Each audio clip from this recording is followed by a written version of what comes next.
kailangan nilang mag-isip ng paraan para talunin ang isang boss monster at para sa isang E-rank na hunter, malamang imposible na talunin ang isang C-rank na boss, ngunit dumaan na si Jinwoo sa mas malala pa kaya sigurado siyang kaya niya itong harapin.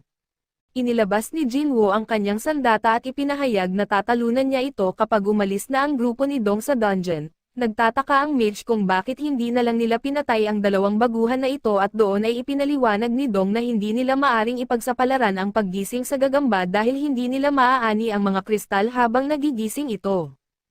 Tiniyak niya na gagana ang planong ito dahil wala ng pagkakataon ang isang taong walang karanasan at ang pinakamahinang hunter na umiral na mabuhay laban sa gagamba. Ang plano ay maghintay hanggang kainin ng gagamba ang mga baguhan at matulog muli.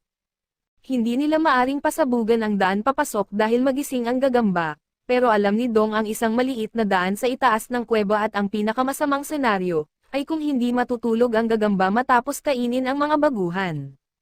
Kung hindi makukuha ng kanilang grupo ang mga kristal ng mana, kukunin na lang nila ang kagamitan ni Jinho na nagkakahalaga ng daan-daang milyon. Nagkasundo sina Dong at ang mage na hindi nila kayang labanan ang gagamba at binigyang diin ni Dong na hindi ito dapat maliitin. Ito ay isang lubhang mapanganib na boss at tanging isyo na lang ang pagpatay sa mga baguhan sa loob ng dungeon. Sinubukan niya na makonvince si Jinwoo na huwag labanan ang boss dahil tanging isang B-rank na hunter lang ang makakatalo sa isang C-rank na boss ng dungeon, kahit na mag-isa. Kahit ang isang elite level na C-rank ay hindi magagawa ito kaya naisip ni Jinho na dapat nilang subukang makahanap ng paraan para makalabas sa halip. Iniisip ni Jinwoo na tama siya na kahit na siya ay may ikalawang paggising at na-level up na, ay itinuturing pa rin niya ang sarili na mahina. Ang Venom at Golem na mga boss ay parehong D-rank kaya malayong iba ito sa gagamba, hindi lubos maunawaan ni Jinwoo kung bakit, pero hindi siya nakakaramdam ng anumang pressure ngayon. Na-realize niya na marahil ay naging sapat na siyang malakas para hindi na matakot sa mga C-rank na boss. Siya ay level 18 at ipinahayag na may tsansa siyang talunin ito at pagkatapos umatake sa ahas, idineklara ni Jinwoo na nagsisimula na ang tunay na labanan. Sa ibang lugar, ang presidente ng Hunters Association na si Go ay pagod na pagod sa pagdalo sa 1 toneladang mga meeting, inalok siya ng kanyang driver na mag-spar para makaramdam siya ng ginhawa, at tinanggap ito ni Go dahil hindi siya makatanggi kapag ang isang bata ay humihingi ng kanyang patnubay. Pabalik sa dungeon, natuklasan ni Jinwoo na napakatibay ng balat ng gagamba at nakakagulat ang lakas ng mga atake nito at kung tamaan man lang si Jinwoo kahit isang beses, tiyak na mamamatay siya. Masusing binabantayan ni Jinho ang mga kilos nito at agad na napagtanto na hindi ito ang galaw ng isang E-rank hunter. Nagtaka siya kung sino ba talaga si Jinwoo at kung isa ba siyang peking ranker dahil sa iilan lang ang mga hunter na kayang kontrolin ang kanilang kapangyarihang mahika ng sapat, para sadyang makuha ang mas mababang ranggo. Ang mga gumagawa nito ay tinatawag na fake ranker at kadalasan ay mga psychopath na nasisiyahan sa pagpatay. Pinagsisihan ni Jinho ang pagpunta sa dungeon at napagtanto ni Jinwoo na hindi siya makakapagdulot ng anumang pinsala sa matibay na balat ng gagamba. Ang pagkapagod ni Jinwoo ay mabilis at lumalala kaya kailangan niyang tapusin ang laban sa lalong madaling panahon. Ang kanyang kutsilyo ay may mga kakayahan na maparalisa ang kalaban kaya't napagpasyahan niyang ito ang magiging susi niya sa tagumpay. Kailangang gamitin ito ni Jinwoo sa mahinang spot sa katawan ng gagamba, subalit nagulat siya nang ipakita ng gagamba na mayroon itong atake gamit ang asido. Kailangang malapitan ito ni Jinwoo kaya't nagpasya siyang gumamit ng bagong kasanayan na tinatawag na dash. Ginamit niya ito para makapagdulot ng atake sa mukha ng gagamba kaso na-cancel ang debuff ng kanyang kutsilyo. Hindi kailanman sumuko si Jinwoo kaya't nagpasya siyang umatake ng maraming beses hanggat kaya niya. Pinilit ni Jinwoo ang sarili na kumilos ng mas mabilis subalit dahil sa kanyang pagkapagod, siya ay natamaan ng gagamba at malapit nang mapuksa si Jinwoo kaso naalala niya na mayroon pa siyang natitirang gantimpala mula sa pagkumpleto ng kanyang daily quest. Kaya ginamit niya ang gantimpala na nagpapahintulot sa kanya na magkaroon ng full recovery. Sumigaw si Jinho sa takot at akala niya ay patay na si Jinwoo, pero muli itong kumilos at nakapagdulot ng isa pang atake at sa pagkakataong ito ay nakatama siya sa isa sa mga mata ng gagamba, at na-apply ang debuff ng kanyang kutsilyo. Hindi sinayang ni Jinwoo ang pagkakataong ito at maraming beses na sinaksak ang gagamba at ina-apply ang debuff. Sa huli ay bumagsak ang gagamba dahil sa lahat ng atake, at isang notification ang nagpahayag na tinalo ni Jinwoo ang boss ng dungeon. Alam ni Jinwoo kung gaano siya kaswerte dahil wala siyang panahong pumili ng gantimpala bago pumasok sa dungeon dahil siguradong patay siya ngayon. Si Jinho ay hindi makapaniwala nang makita niyang tinalo ni Jinmo ang isang boss ng dungeon mag-isa at mas lalo siyang nakumbinsi na si Jinwoo ay isang peking ranker. Nakakuha si Jinwoo ng isang hiyas mula sa gagamba at lumapit si Jinho sa kanya. Nag-aalok na siya na ang magdadala ng mga supply mula ngayon at talagang humanga siya kay Jinwoo habang sinabi niya dito na magpahinga habang siya ang magmimina ng mga kristal. Biglang dumating si Dong at ang kanyang grupo at nagulat silang makitang nabuhay ang mga baguhan. Sa isang silid pagsasanay, ipinakita ni Go kay Woo kung gaano siya ka-master sa pamamagitan ng pagtalo sa kanya ng madali lang at tila hindi man lang pinapawisan. Nagpasalamat si Go kay Woo dahil mas maganda na ang pakiramdam niya ngayon at namangha si Woo na hindi tila kinakalawang si Go. Ipinaliwanag ni Go na hindi siya kasing lakas tulad ng dati pero nakikita niyang masigasig ang pag-e-ensayo ni Woo. Kinilala ni Woo na ang pagsasanay ay hindi makakapagtaas ng level ng isang hunter subalit makakapagpabuti ito ng kanilang mga kasanayan. Binigyang diin ni Go na mahalaga ang pisikal at mental na lakas ng isang hunter lalo na sa mga dungeon kung saan makakasalamuha mo ang pinakamasamang uri ng tao. Sa dungeon ay napagpasyahan ng grupo ni Dong na nakaligtas lamang ang mga baguhan dahil malaki at tanga ang gagambang ito. Pinagtawanan nila ang gagamba sa pagkatalo nito sa mga hunter na mababang level at ipinaliwanag ni Dong na napagpasyahan na niya kung ano ang susunod nilang hakbang.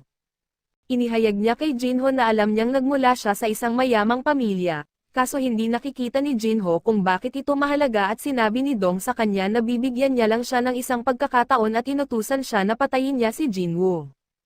Ipinaliwanag ni Dong na karaniwan nilang pinapatay ang mga taong ginagamit nila para punan ang kanilang grupo para sila lamang ang magkaroon ng lahat ng mga nakukuhang yaman, gayunpaman ay ililigtas niya si Jinho kung papayag ito na maging kasabwat nila. Kung tatanggi siya, papatayin lang nila silang dalawa at iniisip ni Dong na maaaring mapanganib si Jinho dahil baka may mga espesyal na kapangyarihan ang kanyang kagamitan na nagpapalakas sa kanya ng sapat upang talunin ang gagamba. Mas gusto niyang hindi na malaman pa at nais na lang niya itong makitang lumaban-laban kay Jinwoo. Masaya si Dong nang makita niyang lumalapit si Jinho kay Jinwoo, ngunit nagulat siya nang sa huli ay pumanig si Jinho dito. Nagpa siya ang masamang grupo na wakasan na lang ang kanilang mga buhay. At nagtaka si Dong kung kailanman ay kinailangang pumatay ng mga baguhan ng mga tao at biglang nakatanggap si Jinwoo ng isang agarang quest, na nakakagulat na nangangailangan sa kanya na talunin ang 6 na kaaway sa harap niya.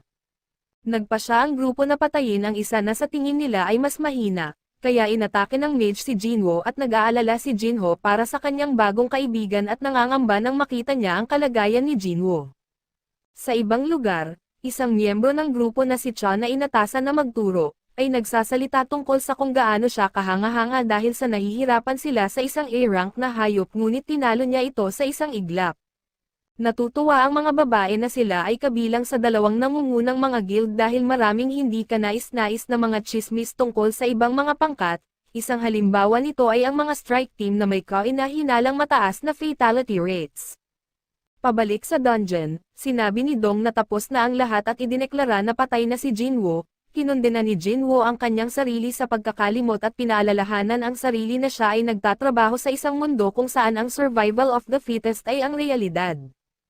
Ito ay isang mundo na puno ng marahas na ilusyon at pagtataksil, na puno siya ng galit sa pagkakalimot sa katotohanan na ito at napagtanto na nakalimutan niya ito dahil namanhid na siya dito. Kumalma si Jinwoo at naisip kung paano siya naging biktima ng sariling kapabayaan at labis na kumpiyansa. Ang sistemang ito ng antas ay ngayon ay nag-uudyok sa kanya na pumatay, kaya nagtataka si Jinwoo kung kailangan ba siyang panatilihing nabubuhay para sa ilang kadahilanan. Napagpasyahan niya na ang sistemang ito ay hindi lamang isang kawanggawa at malinaw na nais siyang mabuhay, hindi lamang iyon, tila gusto rin nito na siya ay maging malakas. Idineklara ni Jinwoo na kung nais gamitin siya ng sistemang ito ay gagamitin din niya ito, at sinabi niya sa grupo na ipinaalala nila sa kanya kung paano ang mahihinang hunter ay ang kadalasang namamatay sa loob ng dungeon. Masaya silang marinig na alam ng pinakamahinang hunter kung paano ito gumagana, subalit itinuro ni Jinwoo na nangangahulugan ito na dapat silang maging handa para sa oras na hindi pumabor sa kanila ang tuntuning ito. Hindi nagustuhan ng isa sa kanila nang tawagin sila ni Jinwoo na biktima, Ngunit agad ipinakita sa kanila ni Jinwoo kung ano ang ibig niyang sabihin at lahat ay nagulat nang makita nilang naputol ang ulo ng isa sa kanila, at idineklara ni Jinwoo na isa na ang nabawas habang isang abiso ang nag-update sa bilang ng kanyang napatay. Napagtanto ni Jinwoo na may pinatay siya ngunit kinilala niya na siya ay mamamatay din kung hindi niya ito magawa, hindi na siya maaaring umurong ngayon dahil tanging ang malalakas lamang ang makakaligtas.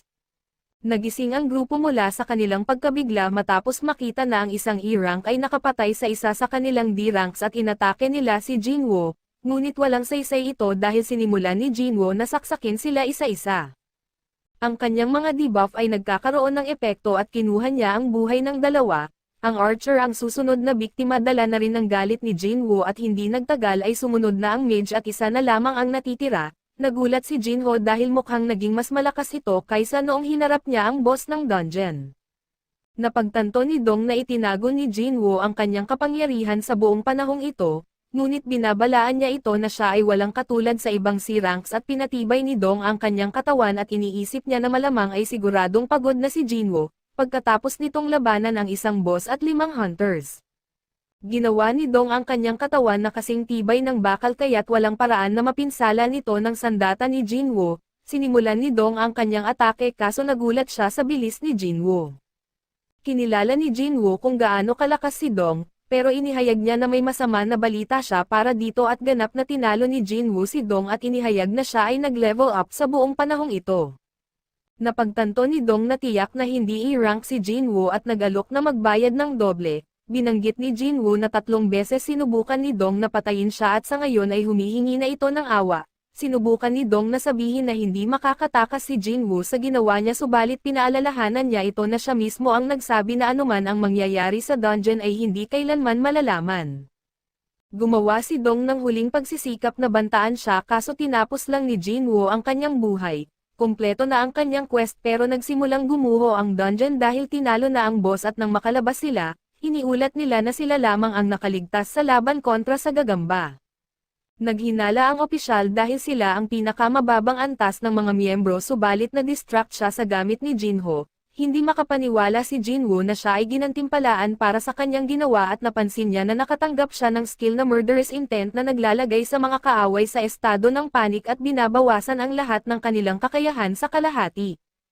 Itinuring ng opisyal na nakaligtas si Jinho dahil sa kanyang gamit at inakala na ang E-rank na si Jinwoo ay nagtago lang sa kung saan. Pinuri ni Jin si Jinwoo sa magandang trabaho at nagsimulang umulan. Nagtaka si Jin kung may mali ba ngunit ipinaliwanag ng napakakalmado na si Jinwoo na masaya lang siya na binigyan niya ang kanyang kapatid ng payong.